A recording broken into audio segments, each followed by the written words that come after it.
Bienvenue à cette émission Appel de l'Aurore. Me revoici avec vous. Mon nom est Marie-Josée Roux. Cette semaine, je vous présente une amie de longue date. Depuis longtemps, on se connaît. On parle souvent ensemble du mystère de Jésus-Christ parce que nous sommes deux croyantes. C'est une femme, c'est mon amie Chantal Fournier. Bienvenue à cette émission, Chantal. Avec moi, c'est la première fois. Oui, merci, Marie-Josée. Tu étais déjà venue à l'émission avec Gérard à l'antenne. J'avais 22 ans. Ah bon? Tu les fais encore, franchement. Merci. Ça fait longtemps. Chantal, je t'ai invitée parce que nous sommes tous les deux dans une démarche qu'on a présentée pour vous à cette antenne dernièrement. Nous sommes inscrites à ce qu'on appelle des célébrations de liturgie de la parole par des laïcs. On s'est petit à petit acclimaté à la parole, puis à rendre des homélies, des commentaires en vue d'aider, je dirais, les prêtres, d'accompagner, de remplacer peut-être éventuellement ou de célébrer des liturgies complètement sans prêtre. Mais pour l'instant, notre mission au sein de l'Église de Victoriaville, c'est de faire un commentaire à l'occasion de l'Évangile. Cette émission est pour vous préparée avec un commentaire qu'on a préparé toutes les deux dans les célébrations eucharistiques du mois de février. C'était sur l'Évangile de Luc. On a pensé vous offrir ici à l'antenne le fruit de nos réflexions. Alors, si vous voulez bien, on va vous présenter d'abord l'Évangile. Chantal, tu vas nous lire ça. Oui. Puis ensuite, on va vous partager ce qu'on en a tiré. Alors, Évangile de Jésus-Christ selon saint Luc. Mais je vous dis, à vous tous qui m'écoutez, aimez vos ennemis, faites du bien à ceux qui vous haïssent, bénissez ceux qui vous maudissent, priez pour ceux qui vous calomnient. À qui te frappe sur une joue, présente encore l'autre. À qui te prend ton manteau, ne refuse pas non plus ta tunique. À quiconque te demande, donne, et à qui te prend ton bien, ne le réclame pas. Et comme vous voulez que les hommes agissent envers vous, agissez même envers eux. Si vous aimez ceux qui vous aiment, quelle reconnaissance vous a-t-on? Car les pécheurs aussi aiment ceux qui les aiment.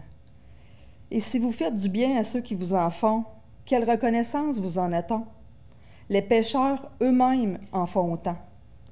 Et si vous prêtez à ceux dont vous espérez qu'ils vous rendent, quelle reconnaissance vous a-t-on? Même les pécheurs prêtent aux pécheurs pour qu'on leur rende l'équivalent. Mais aimez vos ennemis, faites du bien et prêtez sans rien espérer en retour.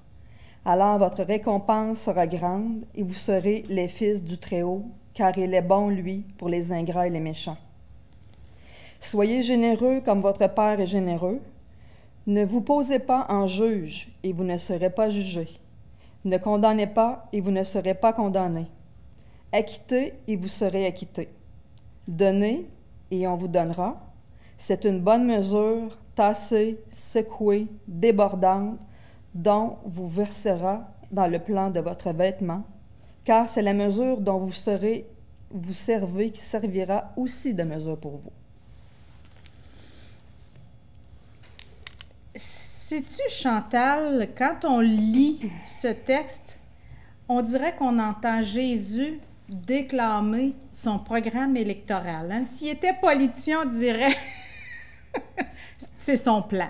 C'est son plan d'affaires s'il était un homme d'affaires. C'est son plan politique s'il était politicien. Mm-hmm. Mais les premiers mots qui me viennent quand je lis cet évangile-là, c'est que c'est pas logique. Aussi. Mais l'amour, c'est pas logique. Donc, tout ce que Jésus dit habituellement, c'est toujours imprégné d'amour. Mm-hmm. Donc, c'est sûr que je pense qu'en tant qu'humain, on ne peut pas comprendre avec notre intelligence. Intelligence. Puis dans l'Ancien Testament, souvent, on entendait œil pour œil, dent pour dent. Ça, c'est logique. Mais ça n'a rien fait de bon. Donc, Jésus... En fait, Jésus nous appelle à le dépasser, hein? Œil pour œil, dent pour dent. C'est ça. Pour que ça s'arrête, finalement, parce que quand c'est œil pour œil, dent pour dent, ça finit plus. Il y a toujours une escalade qui n'aura pas le pouvoir, puis qui est de la revanche. Donc, Jésus veut mettre un terme à ça. Il veut mettre un terme à la violence, finalement. Exact. Avec l'amour.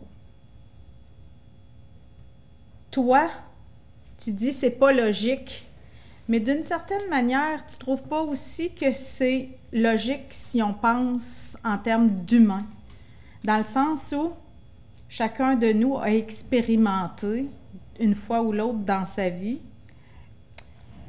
une grâce illogique de pardon, de confiance, au-delà de la trahison, d'amour de celui qui nous a blessés.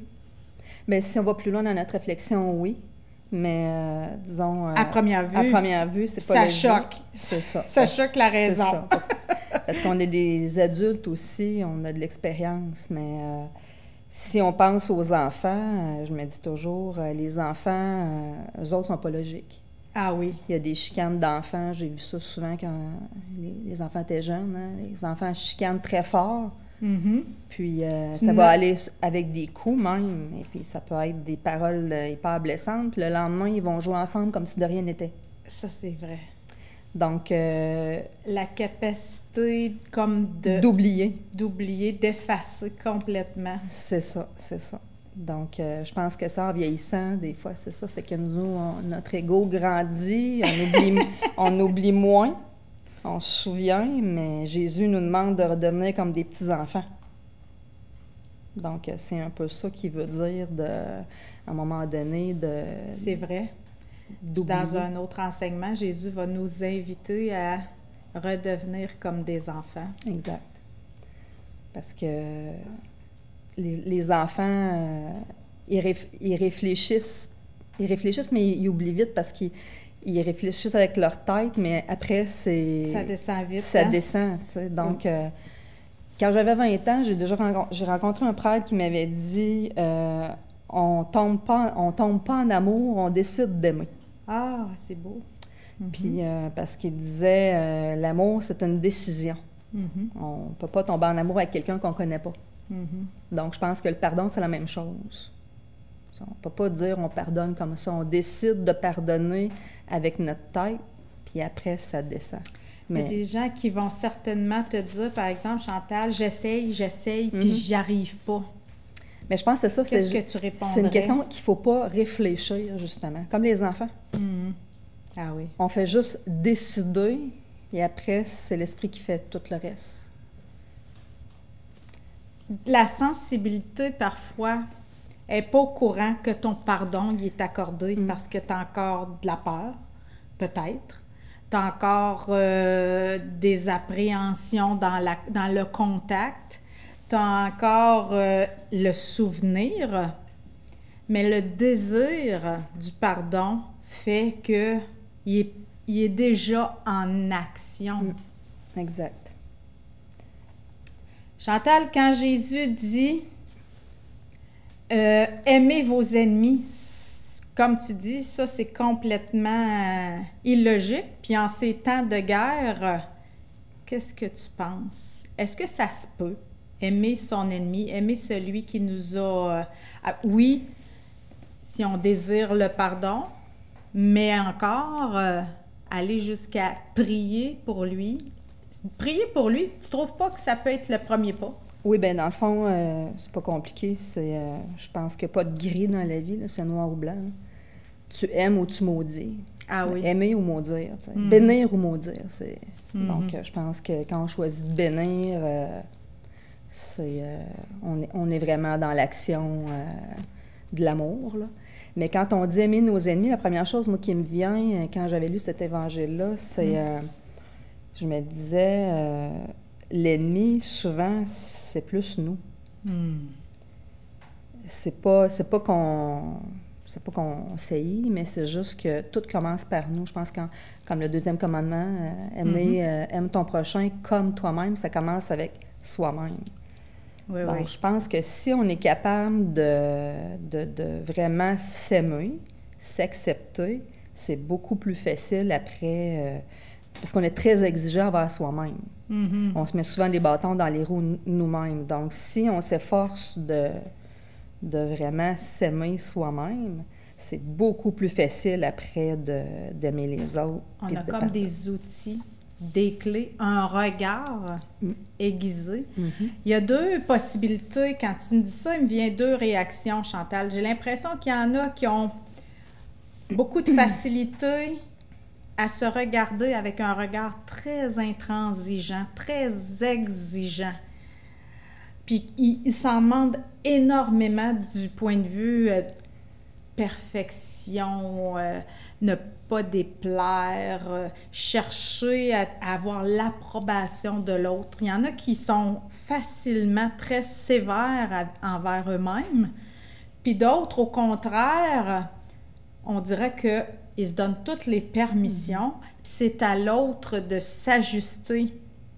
Je pense que le comme soi-même du commandement, c'est d'arriver à une espèce d'entre-deux qui permet à l'autre d'être ce qu'il est et qui nous oblige à un certain regard sur l'autre qui est beaucoup plus purifié, je dirais, qui est beaucoup plus ajusté.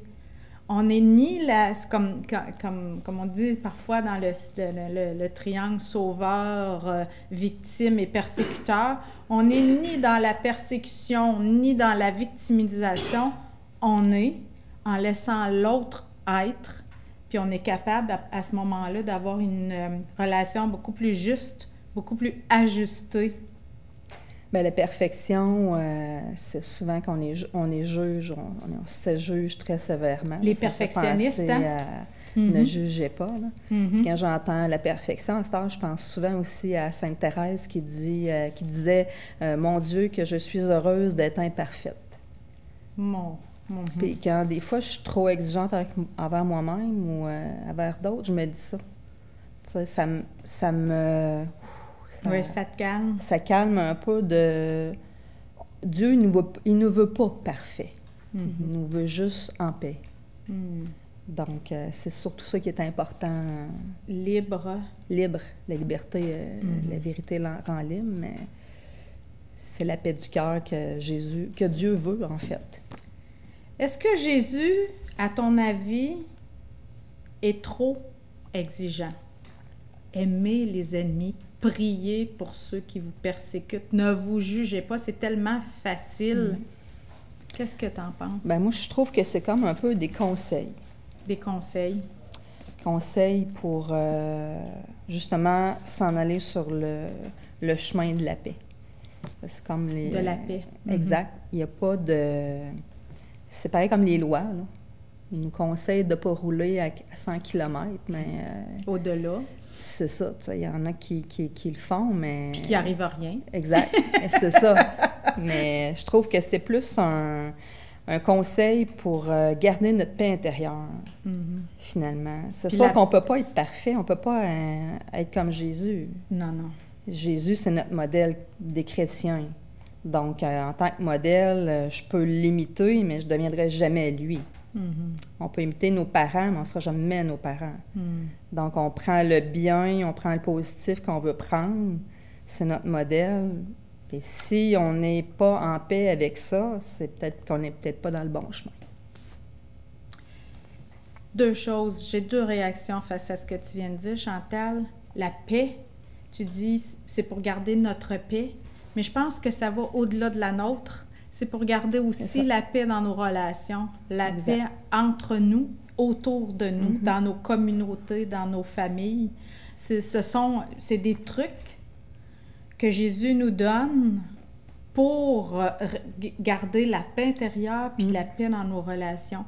Et moi, je trouve que ce qui donne de la crédibilité, tu dis on veut le suivre, ce qui donne de la crédibilité à son enseignement, c'est sa réaction lui-même à la croix, à la passion.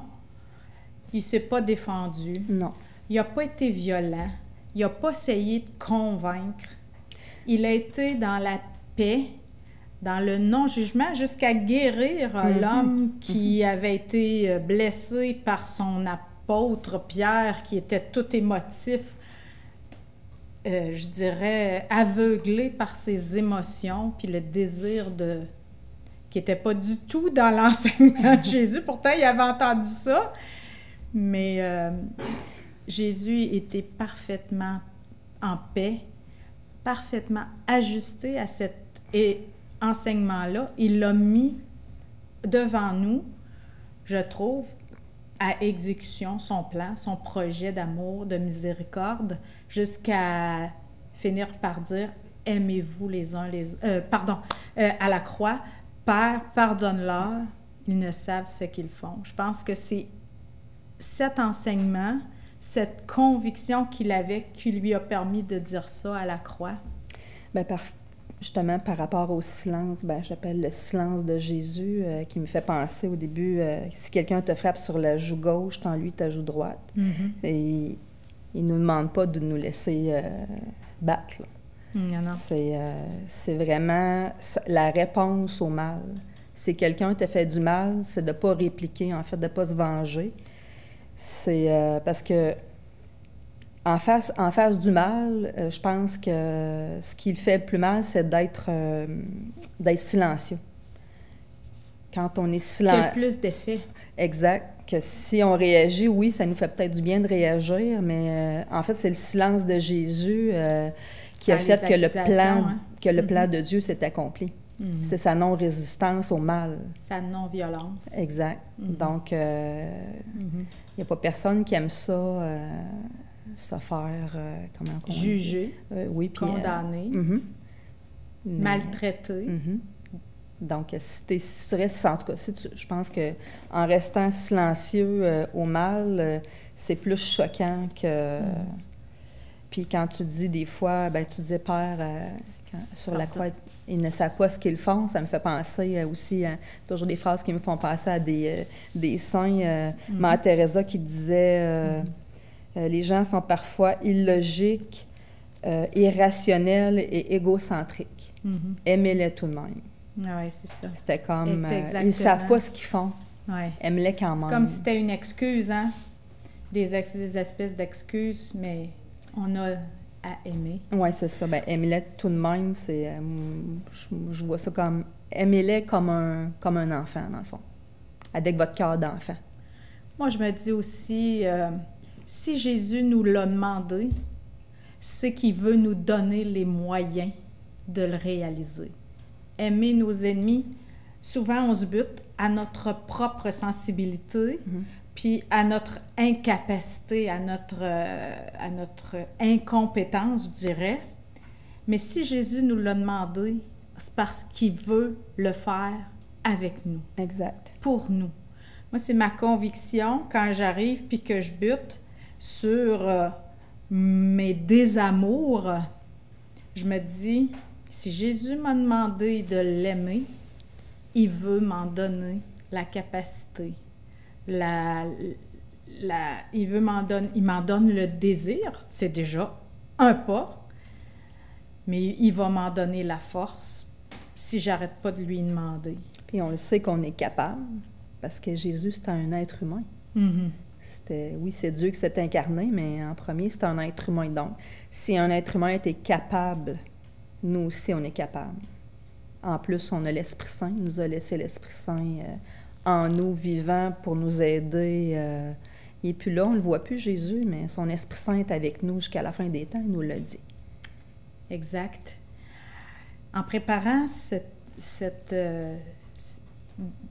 réflexion, je suis par hasard arrivée sur une émission qui datait, là, une entrevue de l'évêque qui était responsable au moment de l'assassinat d'un prêtre en 2016 par des islamistes dans une toute petite chapelle, un prêtre qui a été assassiné en pleine messe en France. Puis l'évêque commentait en parlant de cet évangile Il a dit, c'est sûr qu'à première vue, la colère monte. La première réaction, c'est une réaction de colère. Humaine, voilà. Mais il dit, nous avons le Christ. Donc, c'est comme s'il nous disait, nous avons les moyens de retrouver notre paix par la prière, par ce commandement de Jésus, aime-les.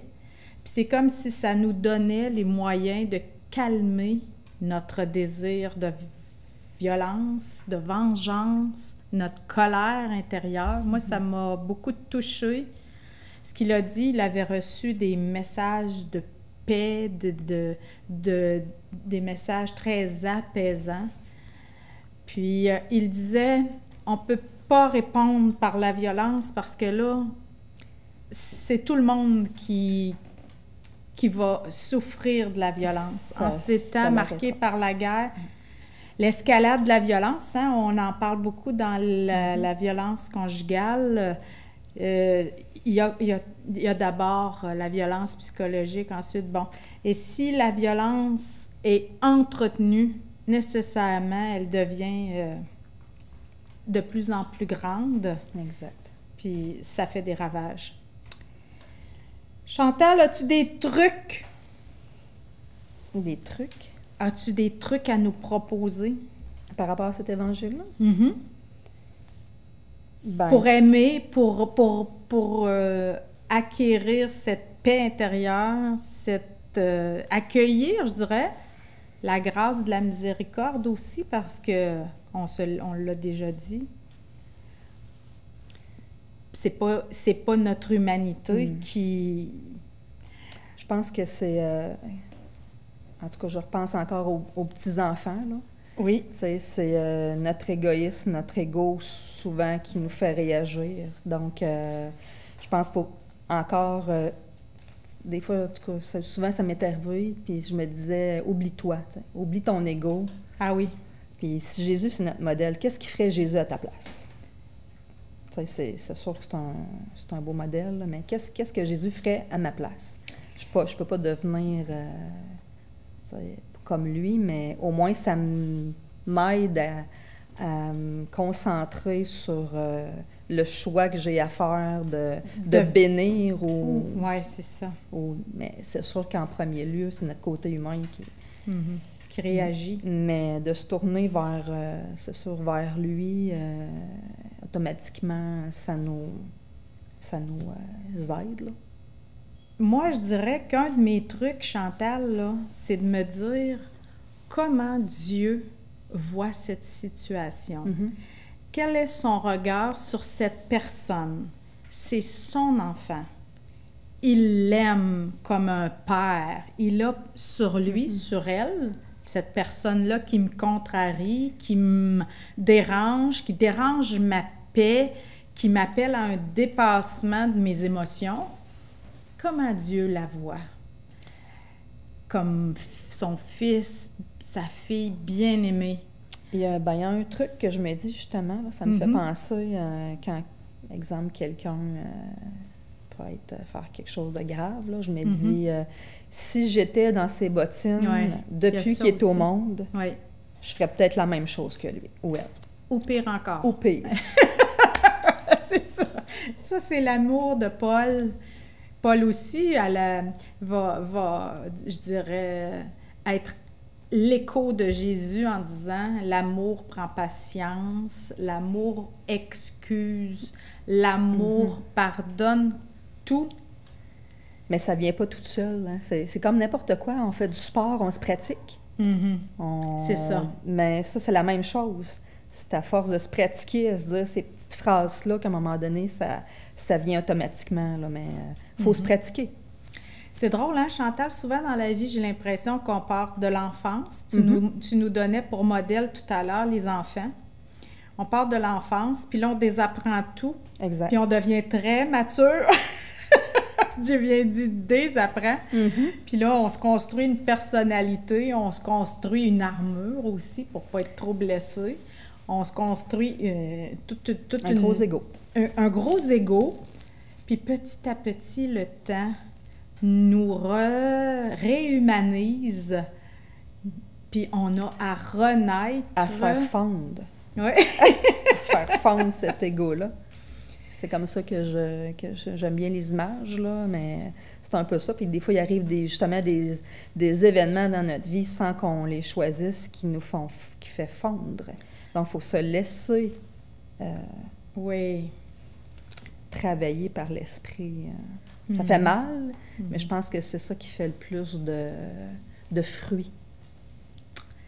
Si on osait une courte prière, Chantal, en terminant, moi, je pense qu'on pourrait demander au Seigneur de nous donner du discernement pour accueillir dans nos vies sa miséricorde, la contempler comme un beau diamant. Il y a plein de facettes à sa miséricorde, la patience, la douceur, la gentillesse, le pardon, puis de les accueillir petit à petit dans nos vies et de les offrir, d'offrir chacune de ces, je dirais, vertus, de ces apprentissages à notre entourage pour être de plus en plus comme lui, ses fils, ses filles, et ressembler, comme dirait un de mes profs à l'université, et ressembler à notre Père, comme Jésus nous l'a enseigné.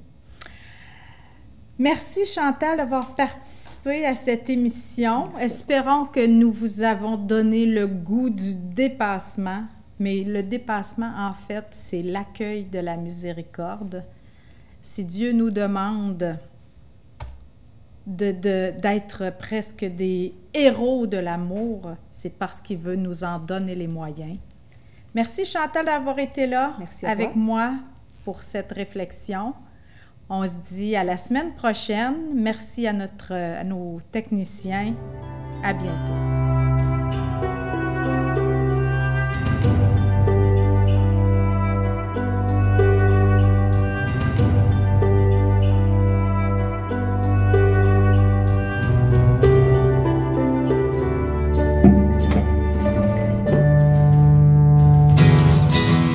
Je m'appelle Kéliane. J'aime beaucoup nager. Moi, je suis capable de nager toute seule avec mes prothèses. J'aime faire des chandelles dans la piscine. C'est comme si tu marchais sur les mains. Les amputés de guerre m'ont donné ma jambe et mon bras de natation. J'adore mes prothèses pour aller à l'eau.